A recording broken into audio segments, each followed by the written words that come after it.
ജീവിച്ചു നിൽക്കുന്ന ഇസ്രായേലിന്റെ ദൈവമായ യഹോവയാണ്.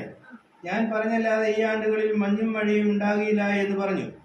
പിന്നെ അവന് യഹോവയുടെ അരുളപ്പാടുണ്ടായിരുന്നാൽ, നീ ഇവിടെ നിന്ന് പുറപ്പെട്ട് കിഴക്കോട്ട് ചെന്ന് യോർദാന് കിഴക്കുള്ള കരുത്ത് തോട്ടിനരികെ ഒളിച്ചിരിക്കുക. തോട്ടിൽ നിന്ന് നീ കുടിച്ചു കൊള്ളണം. അവിടെ നിനക്ക് ഭക്ഷണം തരേണ്ടതിന് ഞാൻ കാക്കയോട് കൽപ്പിച്ചിരിക്കുന്നു. ശക്തമായ ഒരു ശുശ്രൂഷ എതിരാളിയുടെ മുമ്പിൽ ചെയ്ത ഏലിയാവ്. എന്നാൽ ഞാൻ ഇത്രയും ശക്തിയോടെ പറഞ്ഞത്, അല്ലെങ്കിൽ ദൈവത്തിന്റെ കൃപയിൽ ആശ്രയിച്ച് ഞാൻ ആലോചന പറഞ്ഞത് നടന്നല്ലോ. ഇനി എനിക്ക് ഇഷ്ടമുള്ള വഴിക്ക് ഞാനങ്ങ് പോയേക്കാം. അവൻ വീണ്ടും ആ പ്രവൃത്തി ചെയ്തതിന് ശേഷം, അല്ലെങ്കിൽ ആ അരുളപ്പാട് വിളിച്ചു പറഞ്ഞതിന് ശേഷം അവൻ ദൈവം വീണ്ടും ആലോചന കൊടുക്കുകയാണ്. എന്നാൽ നമ്മളെ ഇന്ന് ഭൂമിയിലുള്ള മനുഷ്യര് ഒരു പ്രാർത്ഥന കഴിച്ചു, ഒരു വിടുതൽ നമുക്ക് ലഭിച്ചു, എന്നാൽ നമുക്ക് ഇഷ്ടമുള്ള വഴിക്ക് നമ്മളങ്ങ് സഞ്ചരിക്കും. എന്നാൽ ദൈവം അങ്ങനെ അനുഗ്രഹിക്കത്തില്ല. ഭക്തിയുണ്ട്, വിശ്വാസമുണ്ട്, അരുളപ്പാട് കേൾക്കുന്നവനാണ്. ചിലപ്പോ കൺവെൻഷൻ പ്രാസംഗികൻ വരെ ആയിരിക്കാം.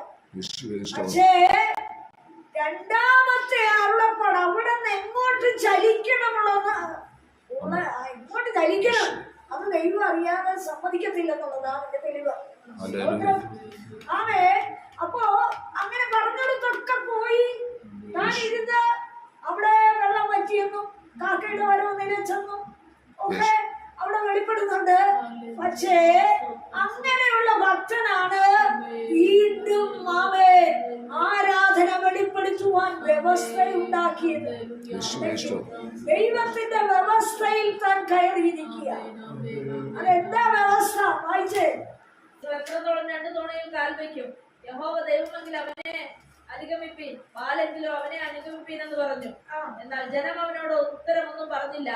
പിന്നെ ഏലിയാവ് ജനത്തോട് പറഞ്ഞത്, യഹോവയുടെ പ്രവാചകനായി ഞാൻ ഒരുത്തൻ മാത്രമേ ശേഷിച്ചിരിക്കുന്നുള്ളൂ.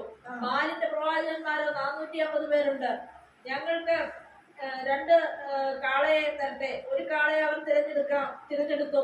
കണ്ടമാക്കി തീയിടാതെ വിറകിന്മേൽ വയ്ക്കട്ടെ. മറ്റേ കാളയെ ഞാനും ഒരുക്കി തീയിടാതെ വിറകിന്മേൽ വയ്ക്കാം.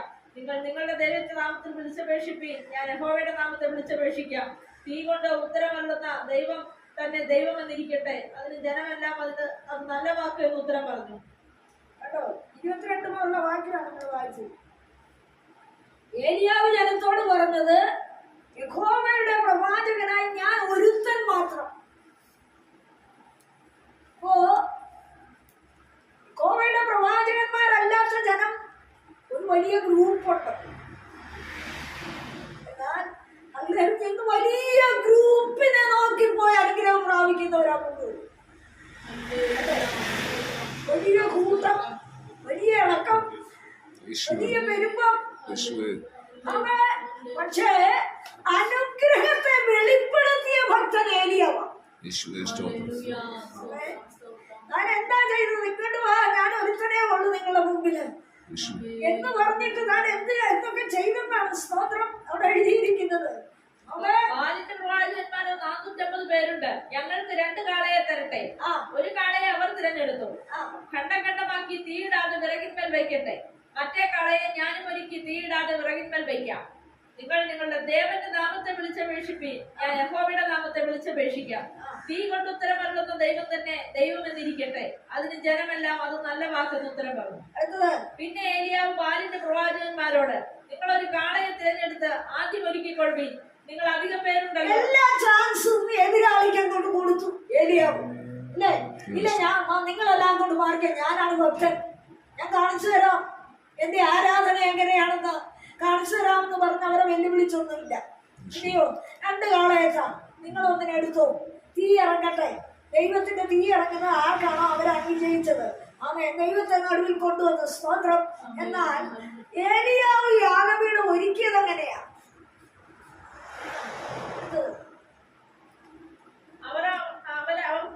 അവർക്ക് കൊടുത്ത കാളയെ അവരെടുത്ത് ഒരുക്കി. ബാലെ ഉത്തരമല്ലണമെന്ന് രാവിലെ തുടങ്ങി ഉച്ചവരെ ബാലിന്റെ നാമത്തെ വിളിച്ചപേക്ഷിച്ചു. അല്പസമയം ഇരുന്നോ അവിടെ, കൃപയുണ്ടെന്ന് പറഞ്ഞ് എഴുന്നേറ്റ് നിൽക്കട്ടെ, അവിടെ ഇരുന്നോ. ഉച്ചവരെ ഒന്നും സമയം കൊടുക്കത്തില്ല. ഇന്ന് കൊടുക്കുവോ? ഇല്ല. പക്ഷേ അവൻ വിട്ടുവീഴ്ചയോടെ, ക്ഷമാശീലത്തോടെ, സഹിഷ്ണുതയോടെ എതിരാളിയെ സ്നേഹിക്കത്തക്കവണ്ണം സത്യദൈവം ആരെന്ന് വെളിപ്പെടണമെങ്കിൽ ആ അറ്റത്ത് വെച്ച് പോലും താൻ ക്ഷമ കാണിച്ച് എതിരാളിക്ക് വേണ്ടി സമയം അങ്ങ് കൊടുക്കുക. ഇന്ന് പകൽ ഒരു കാര്യം ശ്രദ്ധിക്കണം. നമ്മോട് കൂടെ ആരാധനയ്ക്ക് ഒരു എതിരാളി വന്നാൽ നമ്മളെന്താ ചെയ്യുക? എടാ, നിനക്കൊന്നും ഒരു കൃപയുമില്ല. നിന്റെയൊക്കെ ഭാഷയും പ്രവൃത്തിയും ആരാധനയൊക്കെ വെറും ജൽപ്പനമാ. അതുകൊണ്ട് ഞാൻ കാണിച്ചു തരാമെന്ന് പറഞ്ഞ് യാഗപീഠമൊന്നും ഒരുക്കിയില്ല. സ്തോത്രം, സ്തോത്രം. എന്നാൽ അടുത്ത പോയിന്റിൽ എന്താ പറഞ്ഞിരിക്കുന്നത്? ഉത്തരം പറയണമേ എന്ന് രാവിലെ തുടങ്ങി ഉച്ചവരെ ബാലിന്റെ നാമത്തെ സമയമാണെന്ന് നോക്കേണ്ടത്. രാവിലെ മുതൽ ഉച്ചവരെ അവർക്ക് സമയം കൊടുക്കുക.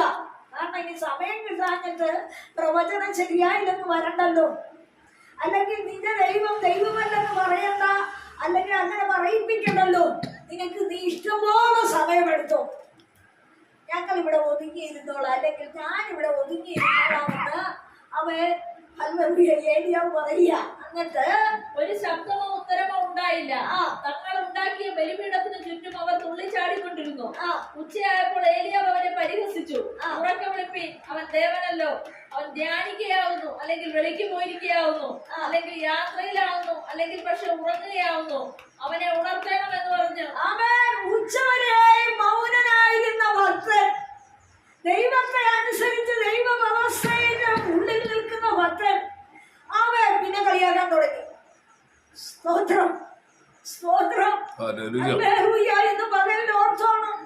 ഹല്ലേലൂയ. നീ ചെയ്യുന്ന ദൈവകൃപയില്ലാത്ത ഏത് പ്രവൃത്തിയെയും അവഹേളനത്തിന് മാത്രമായി മാറുമ്പോൾ ദൈവഭയമുള്ള ഒരു നടുവിലുണ്ടെങ്കിൽ ദൈവപ്രവൃത്തി വെളിപ്പെടുമെന്ന്. സ്തോത്രം, ഹല്ലേലൂയ, ആമേൻ. ദൈവത്തിന്റെ വിശുദ്ധിയും വ്യവസ്ഥയും ദൈവഹിതവും ചെയ്ത് അരുളപ്പാട് അറിയിക്കുന്ന ഒരുവനെ നടുക്ക് കുത്തിയിരുത്തിയേച്ച് നീ ഒറ്റയ്ക്ക് വലിയ കൂട്ടമായി ചേർത്ത് നിന്ന് വലിയ കൺവെൻഷൻ പ്രസംഗം നടത്തിയാലും ഒരു ഫലവും ഇല്ലെന്ന്. സ്തോത്രം, സ്തോത്രം, സ്തോത്രം. ഹല്ലേലൂയ. അവർ ഉറക്കം വിളിച്ചു. അപ്പോൾ ഏലിയാവ് എന്റെ അടുക്കൽ വരുവീൻ എന്ന് സർവ്വജനത്തോടും പറഞ്ഞു. സർവ്വജനവും അവന്റെ അടുക്കൽ പ്രാർത്ഥിക്കുന്ന ഭക്തന്റെ അടുക്കൽ അരുളപ്പാട് കേൾക്കാൻ ജനം വരുമെന്നോ? സ്തോത്രം, നീ കണ്ണടിച്ചിട്ട് കാര്യമില്ലെന്ന്. ഹല്ലേലൂയ. കാരണം എന്നാ വ്യവസ്ഥയല്ല അവര് നിൽക്കുന്നത്. വലിയ കൂട്ടം കാണത്തില്ല. അവൻ പറച്ചിൽ കാണുമ്പോ അവരെ എല്ലാരും തള്ളിക്കളഞ്ഞതാ. സ്തോത്രം, അവരെ ഞങ്ങള് മണ്ഡലത്തിലേ കേൾക്കത്തില്ല. പറച്ചിലൊക്കെ ഒത്തിരി ഉണ്ടാകും. പക്ഷെ ദൈവപ്രവൃത്തി വേണോ? ദൈവത്തെ അനുസരിച്ചവങ്ങൾക്കല്ലേ പ്രവൃത്തിയുള്ളൂ. അല്ലെങ്കിൽ ഒരു പൂഞ്ഞാൻ പോലും നിന്റെ ജീവിതത്തിൽ അവൻ രക്ഷയുടെ അനുഭവത്തിൽ വരത്തില്ല. ഓർത്തോണം. അവൻ പറഞ്ഞു, അവൻ ഏലിയാവ് നിന്നെ പറയുക, നിങ്ങളെല്ലാം എടുക്കുക. അവൻ വ്യവസ്ഥയോടെ തയ്യാറാക്കി. എന്നാല് ഇതൊക്കെ കഴിഞ്ഞപ്പോഴ് സ്വന്തം 2 രാജാക്കന്മാരാണ് എഴുതി വെച്ചിരിക്കുന്നു. എന്താണ്? മുഴക്കാലിന്റെ ഇടയിൽ തലയിട്ടിരുന്ന ഭക്തൻ കരയുക. ദൈവമേ, ഇത് നാമത്തിൽ ആശ്രയിച്ച് ഞാൻ ഇതൊക്കെയും ചെയ്തു. ദൈവമാരെന്ന് ഞാൻ വെളിപ്പെടുത്തി. അവൻ ഭക്തന്റെ പ്രാർത്ഥനയ്ക്ക് ഒരു നിമിഷം നേരം കൊണ്ട് തീ സ്വർഗത്തിൽ നിന്ന് ഇറങ്ങി. ഇതൊക്കെ ചെയ്തത് ശരിയാ കർത്താവേ. അവൻ എന്നാൽ എനിക്ക് വേണ്ടി വീണ്ടും ഒന്നുകൂടെ ചെയ്യണം. എന്താ ചെയ്യേണ്ടത്? എന്താ ചെയ്യേണ്ടത്? അവേ, എന്റെ മുമ്പാലെ ഓടുന്ന അവേ കുതിര ശക്തിയുള്ള രഥത്തിന്റെ മുമ്പിൽ എന്നെ ഒന്നയക്കണം. എവിടെയാ വാക്യം?